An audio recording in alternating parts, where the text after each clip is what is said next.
Hello everybody, welcome to the next book. It's called Eclipse. It's by the same author, Wilder. And I am this far into it so far. Kind of think I'm gonna keep this a little bit shorter. I've kind of already got something else that I've planned for some video today, and really all I do is sort of fill things out and how much I need to work, basically how much structure I need to invoke or how much I need to break down, and it sort of just comes as it goes, so to speak. Almost just like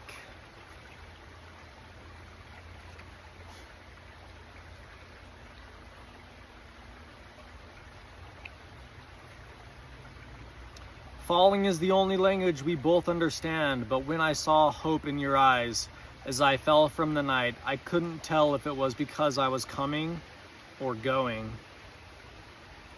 So maybe really the only thing that I try to actually repeat every day is consideration.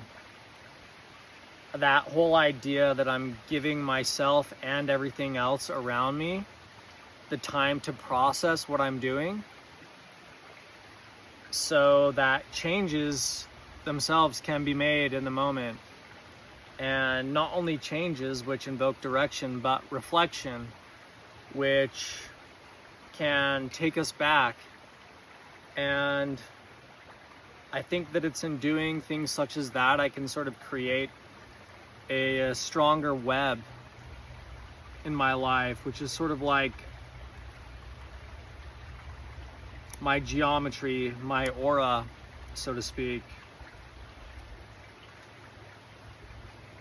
You know, if you want to speak more plainly, than my personality. I think personality is certainly something that you can work on and everybody can work on, and there are definitely fruits to that labor, and to say otherwise is definitely just being ignorant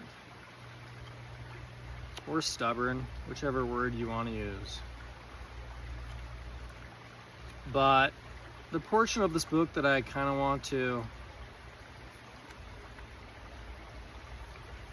reflect on is near the beginning, but it's also the portion that I've sent to people today, because I just feel like it's a surety, and it's sort of like we can all magnify this light, and the more that everybody takes into consideration something like this, just words, then there's more of a body behind these thoughts. And the more that I think we can become understood as things that have inalienable rights. Now, what are those rights? I think that that is just like expressing what deity is. It's almost up to your imagination.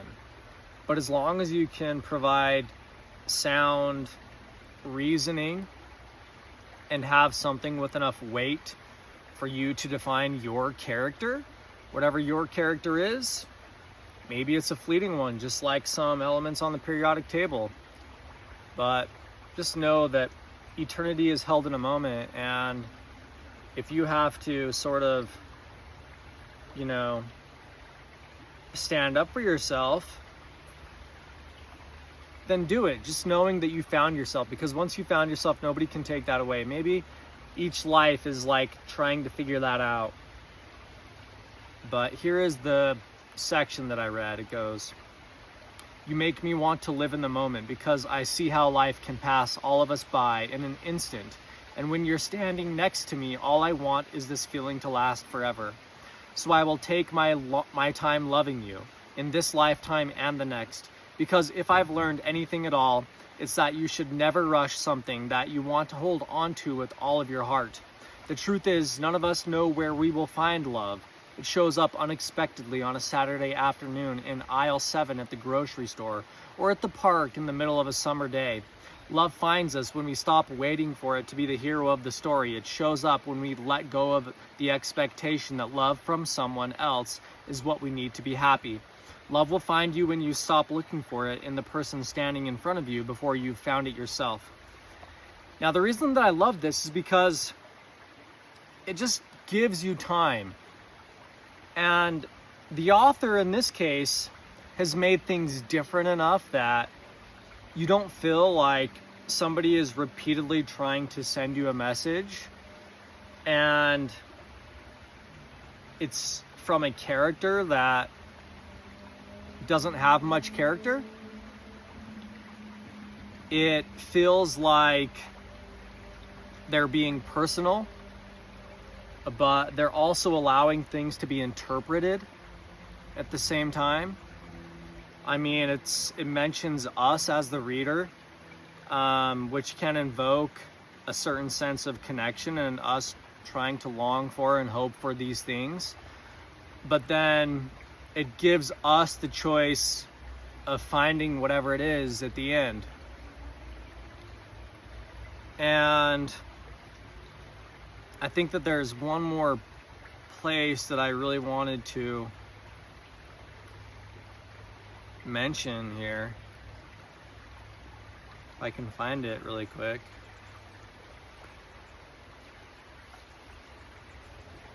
Because I think that for somebody to say this, they have to have courage.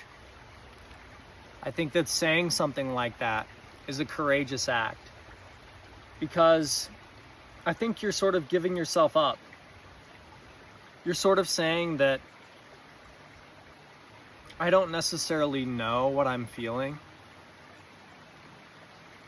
which leaves you open to interpretation that you can be ridiculed or made fun of or be depicted as being a bad character for saying something that you don't know. But even as I read that, you make me want to live in the moment because I see how life can pass all of us by in an instant. And when you're standing next to me, all I want is this feeling to last forever. So I will take my time loving you in this lifetime and the next. It's really transcendent, which I think, you know, again, for a lot of things in this world, it takes courage to say that basically you have time. It takes courage to stand up for yourself, to say that you have the time to figure out who you are, and as I said before, stand up for yourself. That takes a lot of courage. And they reaffirm this notion a few more pages down the line here. It goes, "You may not understand why I look at the sky and watch the stars fall down to earth, but I've always believed that the act of letting go is brave. The never knowing where you will land, but trusting that everything will be okay." It's a belief. It's that whole idea that I've spoken of before, that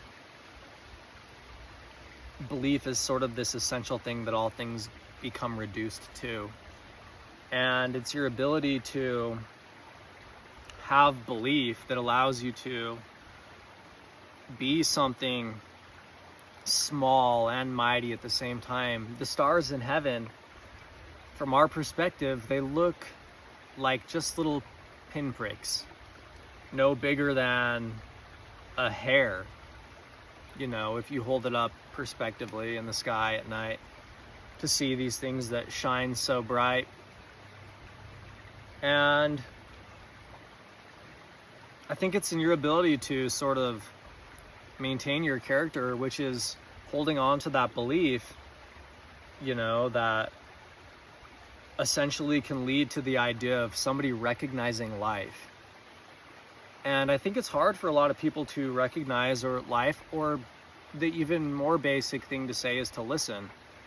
It's very hard for people who think that knowing is all there is, and that the idea of there being life is something which is transcendent, and we can move through space and time, and perhaps all life does sort of conglomerate into one area, but I think that it's sort of ridiculous not to identify the notion of life maybe just in stars themselves, and the idea that these are things that are shining light in space. Maybe all we really need is just a moment to reflect, rather than trying to be in first place.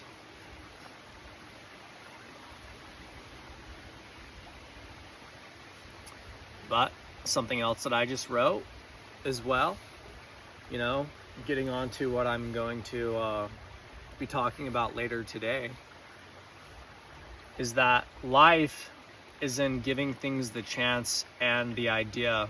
And so I kind of came to the conclusion that the most truthful thing that you can actually tell something is mass, the mass of a thing. And it's from that idea that we can gain a sense of motion, or how much motion we can have, or anything to that extent. And I sort of felt like it was an in-between, this whole idea of life having esoteric moments, of love being a character, maybe even in one of our stories, or maybe an observer in a different kind of story. But I think that, again, it takes this whole idea of being able to give something life, which I think at times is just as hard as listening. Now, what are you listening to? How does life relate in all of its ways, from which all things that you see, to understanding the messages? Well, I think that just like with most things, when we come across a place, as long as we state our intentions and we have our signs up, then I think that we'll know how to interpret things as they come into our space as well. So I hope that that's sort of like the most minimal sort of human bias you could ever hear, right? And I think that I've sort of come to a place where it's like I can say that genuinely and not feel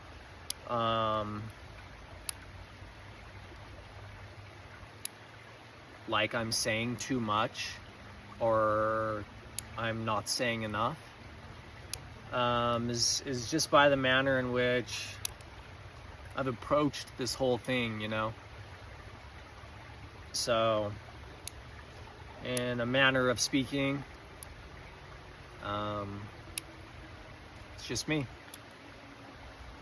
And you can take that message for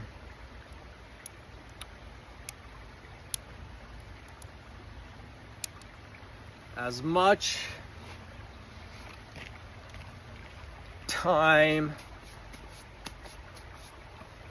as this took.